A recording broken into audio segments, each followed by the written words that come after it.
Exam time से जो इसमें ड्यूरेशन बचा हुआ है लगभग 15 दिन का बचा हुआ है, 15 डेज। अब इसमें हम प्लान बनाएंगे कि कैसे हम पढ़ेंगे। इसे प्लान करने का तरीका अलग होगा। जैसे आपने इंटर का एग्जाम दिया होगा, उसमें भी अपने प्लान बनाया होगा कि कैसे पढ़ेंगे, कौन सब्जेक्ट कैसे पढ़ेंगे। तो एक बार मैं प्लान की बात करूँगा आपको। इसमें अगर पहला पेपर कौन सा है आपका, मैथ्स है। आई थिंक मैथ्स है। पहला मैथ आपका पहला पेपर जो है मैथ है, अप्लाइड मैथ्स, जो कि 12 को पड़ेगा आपका, 12 मार्च को। अब इसमें क्या है, मैथ्स है। ऐसा नहीं सिर्फ मैथ्स को पढ़ना है, लेकिन आपको देखा जाए तो इस सेमेस्टर का सबसे टफ जो सब्जेक्ट है वो मैथ है। टफ नहीं कह सकते, मतलब ज्यादा हमें परेशान करता है। कुछ चीज टफ तभी होती है जब हमें आता नहीं है। अगर मैथ में आता तो सबसे इजी है, सबसे अच्छा यही है। जिसको इंग्लिश में प्रॉब्लम होती है उसको क्या है, उसको अच्छे से आती है। इसमें क्योंकि लिखना नहीं है, समझना है और उसको सॉल्व करना है। तो अप्लाइड मैथ की बात करते हैं। उसे सबका सिलेबस लगभग सबने एक बार पढ़ लिया होगा। अब क्या है, हमें लास्ट टाइम में प्रिपरेशन करना है। प्रिपरेशन नहीं, उसको रिवीजन बोलते हैं, उसको रिवीजन बोलते हैं। अब क्या है, अप्लाइड मैथ का है, अगर हमारा 12 को एग्जाम है तो हम 8 तारीख से 8 से लेकर 3 दिन, यानी 8, 9, 10, 11, 12, ठीक है, 4 दिन हमारे पास फुल्ली टाइम देंगे मैथ्स को, मैथ के एक एक क्वेश्चन को। अभी हम मैथ को थोड़ा सा साइड में रखेंगे, बाकी सब्जेक्ट को हम एक बार सॉल्व करेंगे फिर से। अभी आपने मैथ तो पढ़ लिया होगा क्योंकि पहला पेपर है, तो अभी थोड़ा मैथ को साइड में रखेंगे और मैथ को 8 तारीख से उठाएंगे, और 8 से लेकर 12 तक बीच में हम किसी को नहीं पढ़ेंगे। ये हम प्लान बनाया टाइम टेबल में कि 8 से लेकर 12 के बीच में हम कोई सब्जेक्ट नहीं पढ़ेंगे, सिर्फ मैथ ही मैथ पढ़ेंगे। किसी को और अच्छी आती है तो 9 से 12 कर सकता है, तेरे को अगर जानी है सुबह में, ठीक है। तो इससे क्या है, 8 से 12 तक का हम एक बनाते हैं शेड्यूल मैथ का, 8 से लेकर 12 तक का ये मैथ है। अब इस दौरान हमें करना क्या है, पहली बात तो मैथ में पता है कि फॉर्मूला का पूरा भंडार है, हर चीज का फॉर्मूला, चाहे AP, GP, ठीक है, जो भी आपने पढ़ा होगा उसका फॉर्मूला होता है। उसका क्या करेंगे, जितने भी चैप्टर है चैप्टर वाइज के लिए एक फॉर्मूला लिस्ट बनाएंगे जिससे क्वेश्चन फंसता है, ठीक है। पहला चैप्टर पढ़ेंगे और कम से कम हर फॉर्मूले पे 2, 4, 10 क्वेश्चन जितना भी हमें आता है बिना देखे, बिना एग्जाम्पल बुक के देखे हम खुद सॉल्व करने की कोशिश करेंगे, और उसमें अपनी प्रॉब्लम क्रिएट करेंगे कि कहाँ पे हमें हो रही है, कि हमें अगर ये बुक नहीं होता, हेल्प नहीं होता तो मैं कहाँ फंस जाता हूँ एग्जाम में। एक्चुअली एग्जाम में क्या होता है कि एक डिप्रेशन भी होती है। जैसे आपका एक पहला एग्जाम है तो उसमें एक डिप्रेशन भी होगा कि कैसा आपका नहीं फेल हो जाऊंगा, ये हो जाऊंगा, बहुत डर लगता है। ये सबको डर लगता है, ये आपका नहीं, ये सबको डर लगता है। ये ह्यूमन बिहेवियर ये है कि जब भी परीक्षा का टाइम आता है हम डर जाते हैं, चाहे वो कोई परीक्षा हो, चाहे हमारा एकेडमिक हो, कंपटीशन हो, एनीथिंग, कुछ भी हो, किसी भी परीक्षा में हमें डर लगता है। ये ह्यूमन नेचर है। तो वहां पे डर तो लाजमी है। ऐसा नहीं है कि मैं डर लगा है, सामने वाला डर लगा, सामने वाला भी डर रहा है कि पता नहीं कौन सा क्वेश्चन आएगा जो मुझे नहीं आएगा, ठीक है। उस केस में क्या करना है, पहले तो ये अच्छे से तैयार करना है, अच्छे से तैयार करना है। 8 से 12 के बीच में प्रॉपर एक एक चैप्टर का जो इंपॉर्टेंट ट्रिक हो, जहां हम फंस रहे हो उसको एक नोट कर लेना है अपने एक कॉपी पे, एक पेज पे, जहां जिस क्वेश्चन पे हम फंस रहे हो उसको एक पेज पे नोट करते जाना है। और लास्ट में जाते जाते 12 तारीख तक आपको पास कम से कम 15-20 पेज का, उससे कम ही 10 पेज तक का आपके पास एक अच्छा नोट्स हो जाएगा, तो जिसमें सिर्फ फॉर्मूले होंगे और इंपॉर्टेंट क्वेश्चन होंगे जिसमें हम फंस रहे हो, वो इंपॉर्टेंट क्वेश्चन होंगे और फॉर्मूले होंगे। अब इसको क्या करना है कि ये तो बन गया, आपने एक बार नहीं 2 बार देख लिया, 3 बार देख लिया उसी दौरान, 8 से 12 के दौरान, ठीक है। लेकिन जैसे आपको सुबह एग्जाम देना है तो सुबह जल्दी उठिए और उसी चीज को फिर रिवाइज करिए। एग्जाम सेंटर पे भी आपको वही चीज और कुछ नहीं पढ़ना है, सिर्फ वही पढ़ना है, बाकी चीज को सब भूल जाना है। जो चीज हम बुक से उठा रहे हैं, बुक से, क्वेश्चन पेपर बैंक से, जहां से उठा रहे हैं उसी हम अपने नोट्स में 10-12 पेज का नोट्स में डाल देना है, कि हमें इसके सिवा कोई देखने की कोई जरूरत नहीं है, ठीक है।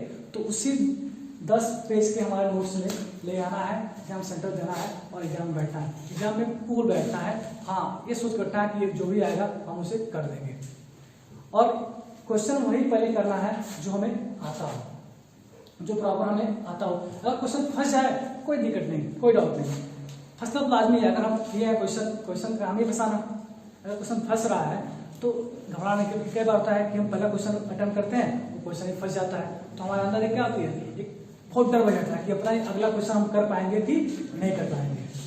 ठीक है, तो ये वहां पे अगर क्वेश्चन फंस जाए छोड़ दो, कोई दिक्कत नहीं, नेक्स्ट करो उतना ही एनर्जी के साथ। अगर एनर्जी खत्म कर लिए तो अगला क्वेश्चन भी डेफिनेटली फंस जाएगा। अगर उसमें डर गए तो डरने की बात नहीं है, क्वेश्चन फंस जाएगा। ऐसा नहीं है जो क्वेश्चन तुम पढ़ गए हो, जो यहाँ लगा लिए हो वहां ना लग जाए, ये जरूरी नहीं है, वहां फंस सकता है, इसकी चांसेस ज्यादा है फंसने के। ठीक है, लेकिन तुम इसी 4-5 दिन के दौरान इतनी प्रैक्टिस करो कि कोई क्वेश्चन फंसे ना। ठीक है, तो ये रही हमारी मैथ की बात है। अब बात करते हैं फिजिक्स की। नेक्स्ट पर जो भी हो उस हिसाब से क्या होगा। नेक्स्ट पर कौन सा है, केमिस्ट्री। केमिस्ट्री को है 13 को है, 13 को है, 13 3। और नेक्स्ट पर कौन है, कौन सा, फिजिक्स। फिजिक्स 15 को है। नेक्स्ट कम्युनिकेशन स्किल कौन सा, 17 को। ये ईडी को है 16 की। और ये क्या है 17 को। यानी फर्स्ट प्रायोरिटी हमारी, फर्स्ट ये है, सेकेंड केमिस्ट्री है, थर्ड फिजिक्स, फोर्थ ईडी और फिफ्थ कम्युनिकेशन स्किल। ठीक है, क्या हुआ, सेकेंड पेपर है जो है वो केमिस्ट्री का पेपर है। अब केमिस्ट्री के पेपर में क्या है, अब उसको उससे पहले, ठीक है, केमिस्ट्री जो है आगे केमिस्ट्री को हम केमिस्ट्री, फिजिक्स, ईडी और कम्युनिकेशन स्किल, ये 8 तारीख से पहले जो हमारा मैथ का डे चल रहा था 8 से 12, 8 से पहले हम जो हमने मैथ में बताया वो सारे प्रोसेस कर लेना है 8 से पहले। अगर आज 25 है, कल से स्टार्ट करेंगे 26 और 8 के बीच में इस सब चीज को, वो सारा चीज करना है। जैसे हर सब्जेक्ट का 10 पेज का नोट्स अपना बनना चाहिए। वो नोट्स ये रहेगा कि जब जैसे ये 12 को खत्म होगा, नेक्स्ट में आपका 13 को है, आपके पास टाइम नहीं है, बिल्कुल टाइम नहीं है, तो पूरी किताब आप नहीं पढ़ पाएंगे। तो इसीलिए वो 10 पेज रहेगा ही, तो आपका पूरा समरी रहेगा उस 10 पेज में। उसी 10 पेज को आप रिवाइज करेंगे और आपका पेपर अच्छा, डेफिनेटली अच्छा होगा। आपने अगर मेहनत से 10 पेज बनाया है तो यानी आपने अच्छा मेहनत किया है और अच्छा कंटेंट उस पर लिखा है, यानी आपकी मेहनत ही उस पर लाई है। ऐसा नहीं किसी कॉपी कर ले, अपने खुद की बनानी है। और अब किसी से अब पढ़ने की जरूरत नहीं है, ज़्यादा कि डिस्कस करने की जरूरत नहीं है। ऐसा नहीं है कि बहुत लोग क्या करते हैं कि भाई अभी पढ़ा, बहुत ऐसे स्टूडेंट होंगे कि जो आज तक पढ़े नहीं होंगे, मुस्लिम होंगे, तो वो क्या करेंगे, अपने तो पढ़ेंगे और दूसरे को डिस्टर्ब करेंगे। तो दूसरे डिस्टर्ब नहीं होना है, उन्हें अगर कोई पूछ रहा है तो उसे बता देना है। लेकिन ये सब चीजें दिमाग में रखनी है कि हमें 8 तारीख से पहले ED, communication skill, applied physics और केमिस्ट्री और भी जो सब्जेक्ट हो, सिविल का जिससे होता है क्या होता है, सीएम कंस्ट्रक्शन मटेरियल हो गया। ठीक है, तो जो उसको खत्म करनी है। पहले सबका एक प्रॉपर नोट्स होना चाहिए और लिखने का तरीका पहले तो इसी टाइम दौरान कि 2 घंटे 2.5 घंटे हम लिख पा रहे हैं नहीं लिख पा रहे हैं, एक अपने खुद सेल्फ असेसमेंट करो हर सब्जेक्ट का लेके कि हाँ एक पीछे पेपर दिया हुआ है, हर बुक के पीछे एक पेपर दिया हुआ है, उस पेपर को लो और मुझे कितना आता है। अगर नहीं आता है तो मैं क्या लिख पा रहा हूँ, इसको चेक करना है। ऐसा नहीं है मैं आपको कह रहा हूँ कि जो प्रीवियस क्वेश्चन दिया है वो पूरी आती है हमें, लेकिन अगर नहीं आती है उस केस में हम क्या पूरी क्वेश्चन कर पा रहे हैं, पूरा लिख पा रहे हैं, और लिख पा रहे हैं तो कैसे लिख पा रहे हैं, दूर दूर लिख रहे हैं कि पास पास लिख रहे हैं। बहुत सारे लोग पेज भर देते हैं और ऐसा देखो तो कॉपी में लगता है कि बहुत दूर दूर लिखे हुए हैं। तो इसके दौरान जो भी है 8 से पहले आपको ये सारा सब्जेक्ट खत्म करना है। अब बात करते हैं ईडी की। ईडी बिना प्रैक्टिस के नहीं आएगा, बिना प्रैक्टिस मैच के लिए आप 1 डे नहीं खेल पाएंगे। ठीक है, आपको प्रैक्टिस मैच तो खेलनी पड़ेगी, प्रैक्टिस करने के लिए आपको घर पे बनाना पड़ेगा। ठीक है, हर चीज हर टॉपिक से 2-2 क्वेश्चन डेली। ऐसा नहीं है कि इसी पास 24 घंटे होते हैं, उसमें आपको 6 से 7 घंटे 8 घंटे आप सोते हैं, फिर भी आपके पास बहुत टाइम बचता है। बहुत लोग खाना बनाते होंगे, तो उसको सब कुछ छांट के फिर भी आपके पास अगर चाहें तो 12 घंटे काम कर सकते हैं। 12 घंटे काम करने का मतलब ये नहीं है कि 12 घंटे सिर्फ पढ़ाई हो। ठीक है, बनाने में ज़्यादा दिमाग नहीं लगता है। मुझे लगता है कि ईडी में सिर्फ अगर देख के बनाया जाए तो पढ़ने से ज़्यादा इंटरेस्ट इसमें आता है। इसका 2 घंटे निकल जाएगा पता नहीं चलेगा, ठीक है, लेकिन आप 2 घंटे ढंग से पढ़ाई हो नहीं पाती है। तो एडी का है, आज से कोशिश करना 8 तारीख तक या 6 तारीख तक डेली एक सीट कोई ना कोई सीट बनाया जाए। डेली 2 घंटे हम टाइम ऐसा दें जब हमें नींद खूब आती हो। हमें बहुत लोगों को इसमें दिन में भी नींद आती होगी और बहुत लोगों को रात को भी नींद आती होगी। रात को मोस्टली सबको नींद आती होगी, लेकिन ऐसा बहुत लोग होंगे जो रात को मोबाइल चलाते होंगे, है ना। बहुत लोग होंगे जो रात को मोबाइल यूज करते होंगे, 12-2 बजे तक पढ़ते मोबाइल चलाते होंगे, पढ़ते नहीं मोबाइल चलाते होंगे। तो उस केस में क्या करेंगे, हम ईडी की ड्राइंग बनाएंगे कि हम जो हमें नींद नहीं आ रही है, ये बीमारी है, मोबाइल चलाने की बीमारी है, 2 घंटे डेली बिस्तर पे, उस दौरान हम ईडी की एक ड्राइंग बनाएंगे। इससे क्या होगा, हमारी प्रैक्टिस बनती रहेगी। अब ईडी को ज़्यादा ध्यान देने की जरूरत नहीं है, अब आपने जो पढ़ लिया है उसी को इम्प्लीमेंट करानी है। पर डे एक सीट तैयार करिए आप लोग, ऐसा नहीं है। और कई लोग सोचते होंगे कि भाई पैसा मेरा इन्वेस्ट जाएगा, ठीक है। एजुकेशन में जो पैसा इन्वेस्ट होता है वो कहीं ना कहीं रिटर्न आपके पास आता है, क्या है चीज को। तो एजुकेशन में पैसा इन्वेस्ट करने में कभी पीछे नहीं होना चाहिए। अरे ठीक है, आप सीट बना सकते, आप कोई पेपर लीजिए, उसी को मिटाइए, फिर उसी बनाइए। अगर ये प्रॉब्लम है सीट की तो उसी को आगे पीछे दाएं बाएं करके उसी बनाइए, ठीक है। तो अगर इस सीट की प्रॉब्लम आ रही है तो ऐसा कर सकते हैं, लेकिन हाँ पर डे एक सीट बनानी है। आज से हर टॉपिक पे बिना देखे क्वेश्चन पेपर उठाइए, उसमें देखिए क्वेश्चन कैसे दे रहा है, उस हिसाब से अपने एक सीट बनाइए डेली पर डे। बाकी ईडी पे और कोई ध्यान देने की जरूरत नहीं है। अब बात करते हैं यहाँ पे केमिस्ट्री की। केमिस्ट्री में बहुत सारे लोगों को दिक्कतें होगी, मुझे खुद दिक्कत होती है केमिस्ट्री में। तो केमिस्ट्री क्या है, केमिस्ट्री ऐसा नहीं है जो आपका सिलेबस है बहुत टफ है, सिलेबस है बहुत छोटा सिलेबस है।